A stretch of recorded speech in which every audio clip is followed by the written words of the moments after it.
This is a $25 office Dell, and today is all about gaming on potatoes. Reaperman here to show off my bizarre obsession with the Dell D-Series. So, in a world with supply chain shortages where it's become rather tough to build up a new gaming machine, I've learned to kind of embrace the potato. And right now there's no more potato era of computing than Dell D-Series. So I actually game on everything from netbooks, DOS machines, and all of that, but these Dell D-Series, they cover my Windows 95, 98, and XP gaming eras. So I guess what is D-Series and why? Now D-Series, they are Dell business laptops. They're from the kind of gray and silver era. Some are more silver than gray, some are more gray than silver, but it kind of covers that particular era right there. They tend to have Core 2 Duo chips in them, which are a true dual core. Hyper-threading went into a bit of a hiatus there with Pentium 4, and then it came back for the successor to the Core 2 Duo. That's the Core I series, which is where we are now. Now, at the heart of the D-Series is the D-Dock and the D-Series port replicators. And I've got a port replicator back down in there. The dock differs a little bit in that it's got a PCI expansion slot that I couldn't think of anything to do with, so it's not in my setup. But they are keyed a little different than the C-Dock and the E-Dock. The E-Dock, of course, came later, the C-Dock a little bit before. Now, the nice thing about these is this is the last era to really have a monitor riser and a whole setup that's built for CRTs. So these are VGA only out the back of the dock, where the E-Docks are going to be DVI and HDMI. This is pure VGA and only VGA. And the monitor riser is actually strong enough for a very large monitor. In fact, this 19-inch here isn't even really stretching this riser here. So, in addition to the Dell D-Series latitudes, which are going to be like the 600, 610, 620, and 630 are going to be the ones that you're going to see the most often. There's also inside D-Series something called the Precision line, which are kind of more workstations, and even some of the XPS machines will dock with these setups. However, it's not the XPS machines you will want to game on. Those don't seem to dock to anything from this era. The slimmer ones, the kind of 14-inch and below, will actually dock with the D-Dock, and that's always been a little bit confusing for me. So this machine is actually perfect for covering the very last gasps of kind of 4x3 gaming because of its reliance on the CRT monitor here. So like I said before, this is going to be your Windows 95, 98, 98 SE, ME, and Windows XP. Maybe a little bit of Vista, but we really...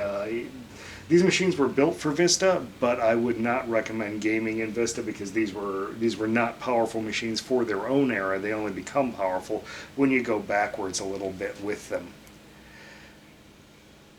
So now, one other nice thing about these is they all share power supplies. They share, in fact, not just D-Series, all Dell laptops share power supplies all the way up until the USB-C era, which we just entered.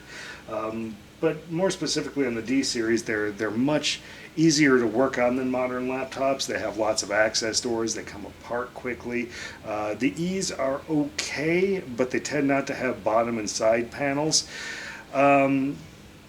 There's also the nice thing about support on these, and because of the era that they are, and because they're business machines, they're kind of designed to go backwards a little bit. So if you wanted to go out and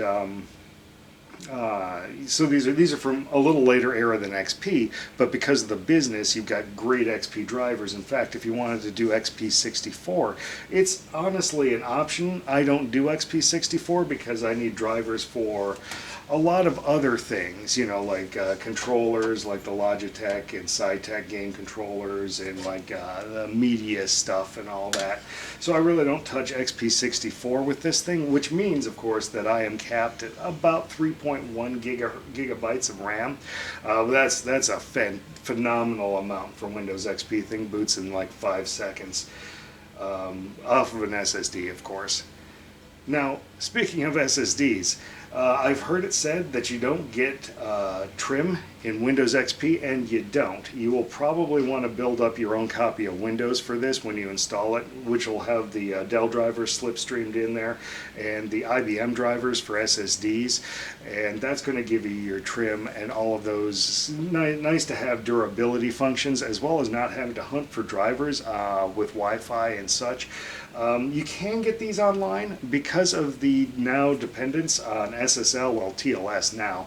You're going to have to use very special browsers to get these online. Most browsers that support the TLS, 1.2 and above, are not going to support Windows XP. And there's still a couple out there, but they are definitely forks of forks. So that's going to be a bit of a hassle on that one.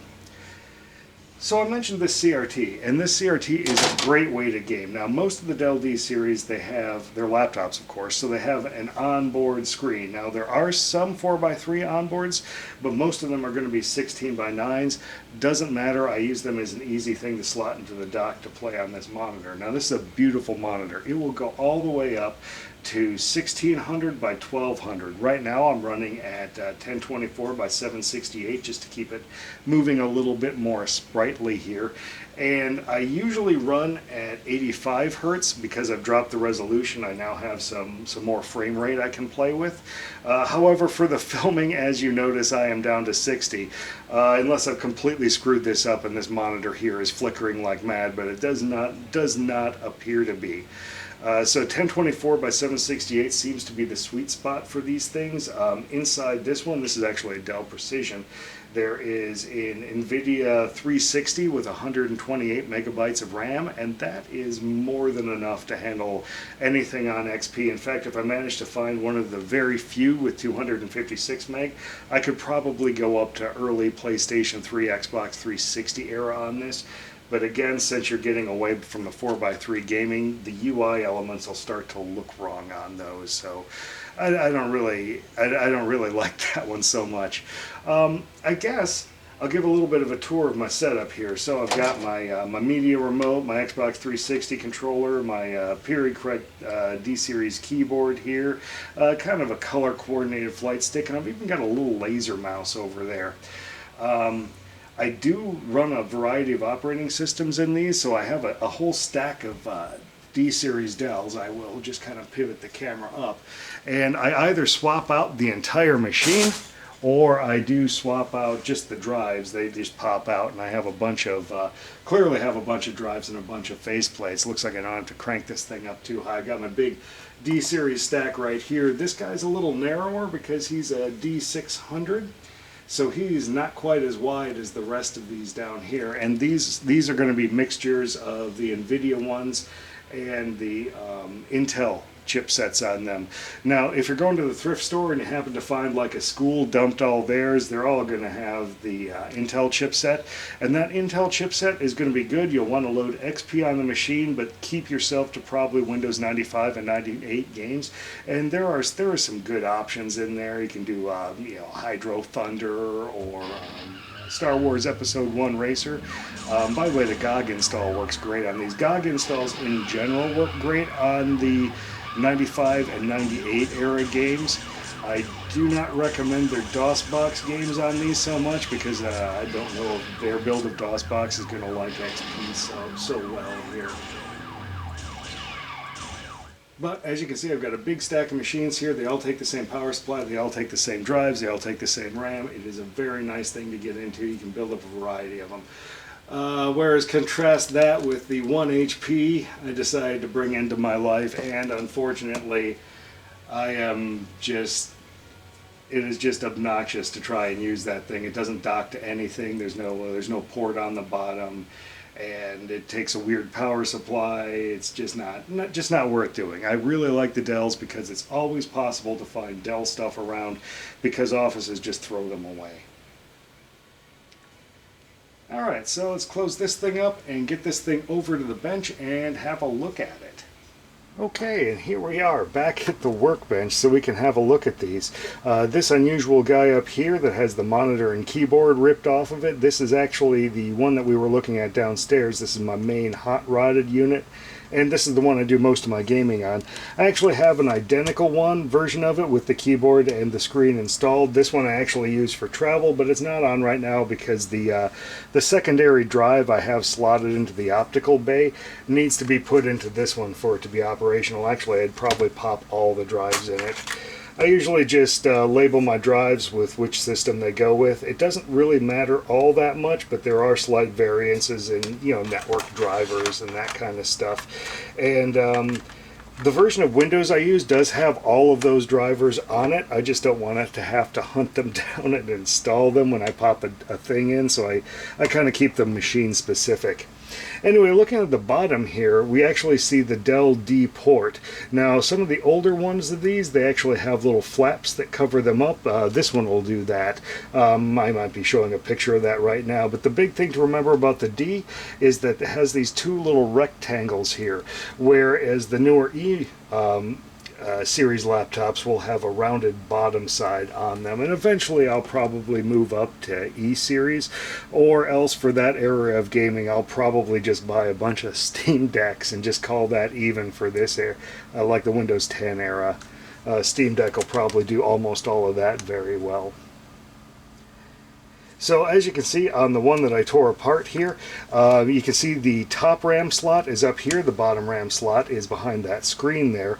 I've actually moved the battery. I forget exactly where the battery was, but it was hidden in somewhere where you could see it, but it was kind of inconvenient to get to, like underneath a plastic shield or something. So I moved the battery holder out and popped in a common 2032 here. I also thermal glued a heat sink and a fan with a USB adapter right on top, because this particular one actually had overheating issues, and I figured while I was down there redoing the thermal paste, this was never going to happen again, so thanks to this thing it won't. Also, because I ripped the monitor off, I have to put these Wi-Fi antennas on, and they actually have this nice epoxy putty that I use to kind of set those into place for absolute ever. And it's got the usual features on it. Here's where you put your SIM card. It's got the modem section is right in here, that kind of thing. Wi-Fi is up in here. You can swap it out. There was even little storage modules on these, but there's no way that they're probably as fast as this SSD here is. So how I tend to view this is it'll do all the way up to the original Xbox games, and it'll play them fantastic. So anything that I'll play on original Xbox, like Deus Ex Human Revolution, or sorry, not Human sorry, Invisible War, not Human Revolution. Won't do Human Revolution, but it'll do Doom 3, it'll do Unreal, it'll do Quake, and of course it'll do all of the Windows 9X stuff out there. It'll play my Fallouts and stuff like that, early Fallouts, of course.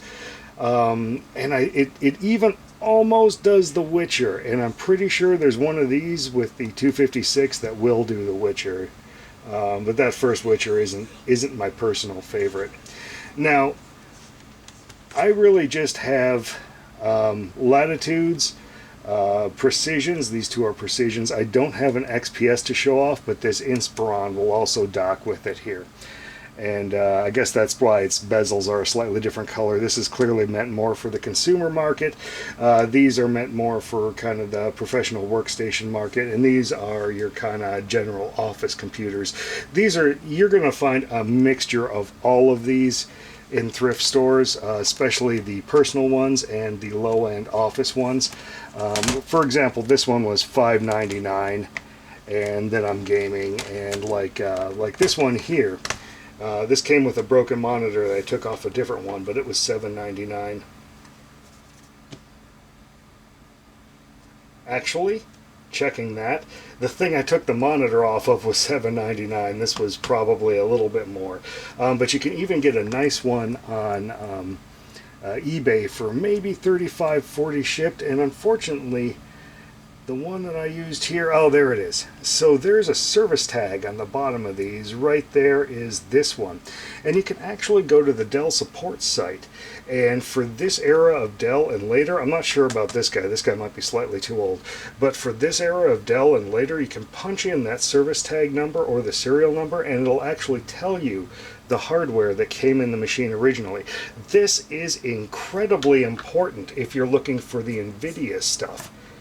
So, if you were to see one of these that has an Intel in it, it would say that it has an Intel 8 megabyte integrated card, and that's good for your Windows 95 and maybe some 98 stuff, but it is not going to be great for big action or Windows XP gaming, that kind of thing. So what you're looking for is the NVIDIA ones. And if you're on eBay and they take a picture of the bottom, and sometimes they do, and sometimes it's clear enough, you can actually type this in, pick out just the NVIDIA ones, and get an absolute steal, because they tend not to go for more money than the Intel ones, unless the owner of it says that it's an NVIDIA one and puts it in the title search, that kind of thing.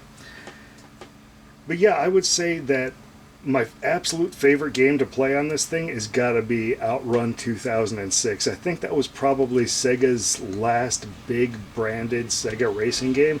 I'm not actually sure when F-Zero AX came out. I'm pretty sure they did that one. It would be around the same time, though. So the last generation, I guess that'd be the Triforce generation or whatever arcade generation that was, but it is a fantastic looking game, and this thing will absolutely slay it at least 1024 by 768 and 85 hertz. I also do a lot of freelancer on this thing. Unfortunately, I'm not going to be able to show any B-roll of that, so I'll probably put, I don't know, Evil Genius up, because there's a sequel to that just came out, and the first one's just great. Some of my games, they actually analyze the monitor through Windows XP, and they will only go at the top refresh rate in a lot of those fancier games. Unfortunately, that's why I don't have any footage of them, is they're 85 hertz and they just flicker like mad with my camcorder here. But yeah, this is my weird obsession here, is I buy these like $8 laptops and pretend like I'm saving money, but trust me, downstairs to get a setup like that going, you actually have to spend probably about as much as a modern gaming machine. But if you're willing to compromise and not have everything color matched, you can get the same gaming experience for honestly under $100. You can get one of these things. You can find a CRT monitor. Probably can't find the dock, but you can hook it up direct, because they've got VGA, even a serial port on the back. Holy jeez. And then you can hook up your Xbox 360 controller. Yes, those have XP drivers. They feel great. All of that stuff you can do with one of these things.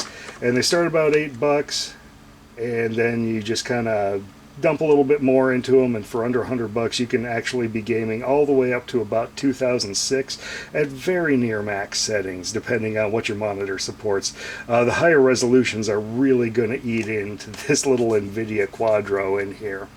Now the NVIDIAs that are in the Precisions and the Latitudes are each a little bit different, but as near as I can figure, they're roughly equivalent, so it doesn't really matter too much which one you get. Because I have, these two are Precisions, so they have the Quadro in them, but I also have a Dell D630 downstairs that's only a 64 megabyte that has the other one, and outside of it having less memory, it seems to have about the same horsepower.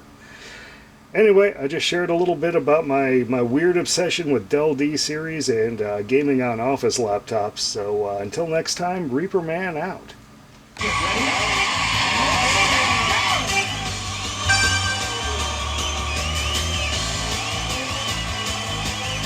Alright, I just thought I'd get a little bit more B-roll of this thing doing Outrun, which is honestly just kind of a mind-blowing game on this $25 potato here. Admittedly, we don't have a lot of lighting going on, and that's, I think, actually the charm of Sega arcade racers. Highly recommend this game, by the way. It's Outrun 2 SP, and I think I'm on original Outrun mode. I don't think I picked SP mode. I think the courses are different. We're gonna do this side. I think there's a dragon over here. Nope.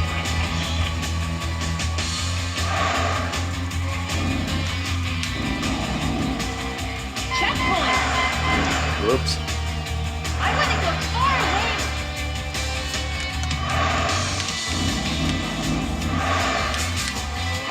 Oop.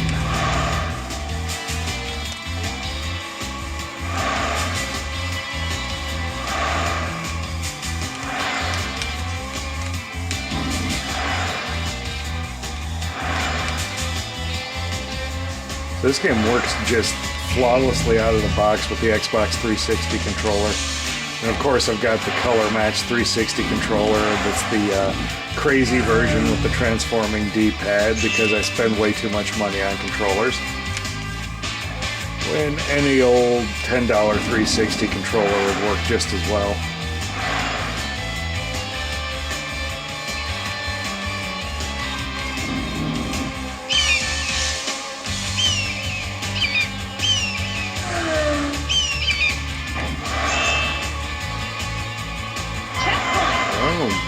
Forest time. What fun!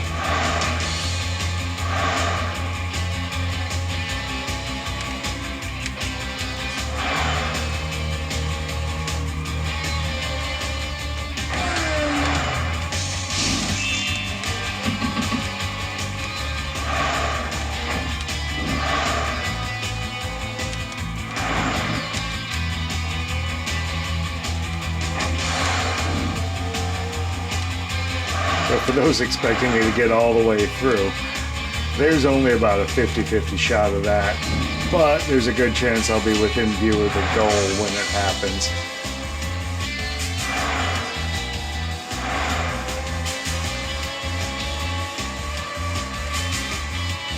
Casino Town. I get back into the slipstream here. I also really like this game on original Xbox. Whoa. What are you doing? But of course on original Xbox the resolution was kind of garbage. And in terms of pure CPU horsepower, I think this little $25 piece of junk here has about 4 times what the original Xbox had going for it.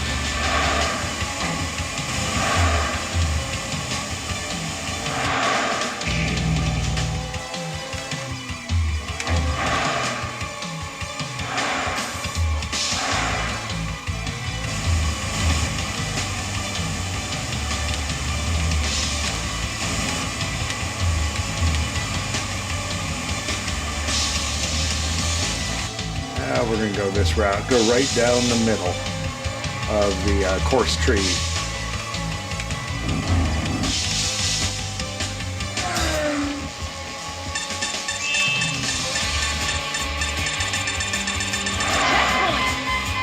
Of course, this game isn't quite as smooth as when it's doing 85 Hertz, but trust me, you do not want to see that video.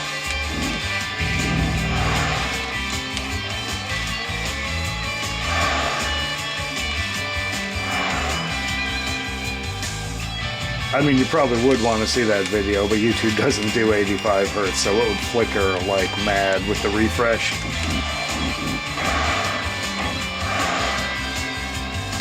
There's almost no chance we're going to finish this, because I messed up on the casino course. Whoop.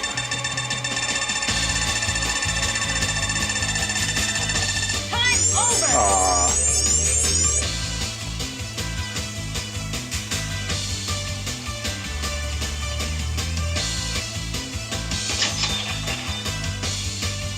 Yes. We're going to go again.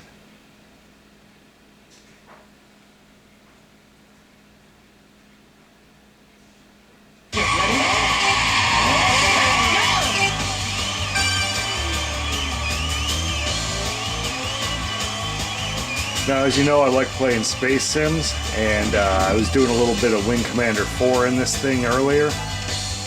And it does that pretty well, even though it's in a kind of an older XP game. They'll also do these Independence War games that are pretty cool. And it won't do X3 to any... I mean, it'll start it probably, but it won't do X3 properly. But it will do X2 pretty well. If you like kind of German space management games.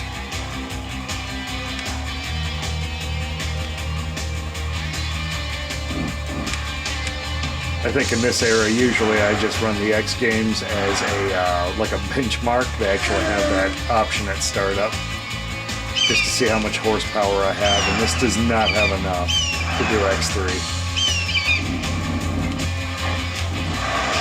Ooh. It'll also do some of the Steam games that, even though the Steam client won't launch in XP, and there are some Steam games that require XP, like Knights of the Old Republic, this game just pretty much murders Knights of the Old Republic. Does a very good job with it.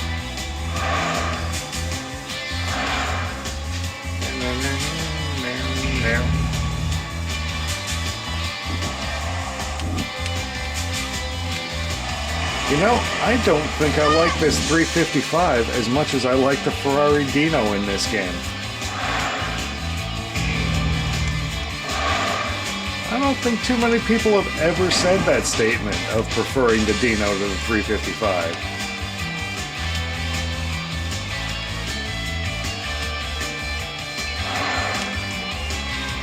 We're going to go a step to the easy, and I think we can still be on the path to do the Galaxy finisher.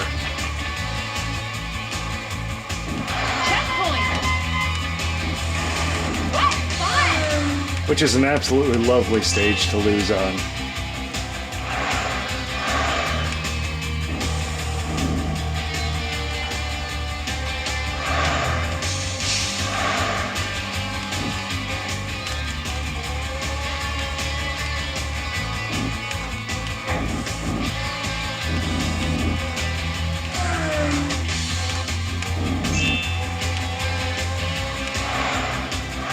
I really do like the remix tunes in this. They offer so many unlockable tunes in this game. They have a little, like a mileage store.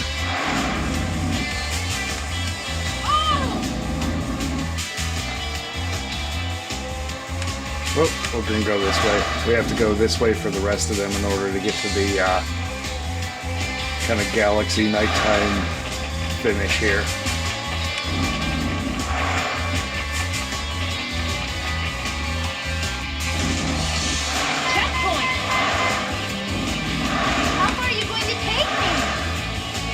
Everybody just finished that statement in their minds, and they all finished it exactly the same way. They knew what they were doing when they put that in there. Jeez, Sega. Wired right into all of our brains. Drop a comment down below if you made it this far and finished that statement for the lady in the car.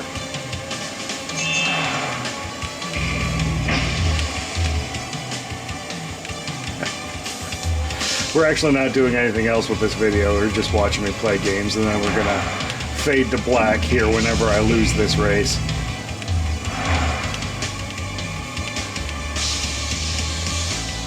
Oh, looks like we're at least gonna get to see the Galaxy Nighttime stage. Milky Way.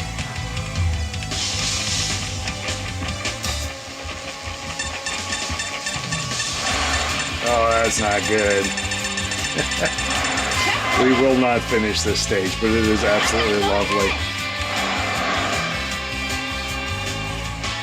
Usually like to be on the outside for this. That's okay. That's not okay. Now we won't even see the finish line. By see it, I mean have it in sight. There's a space shuttle.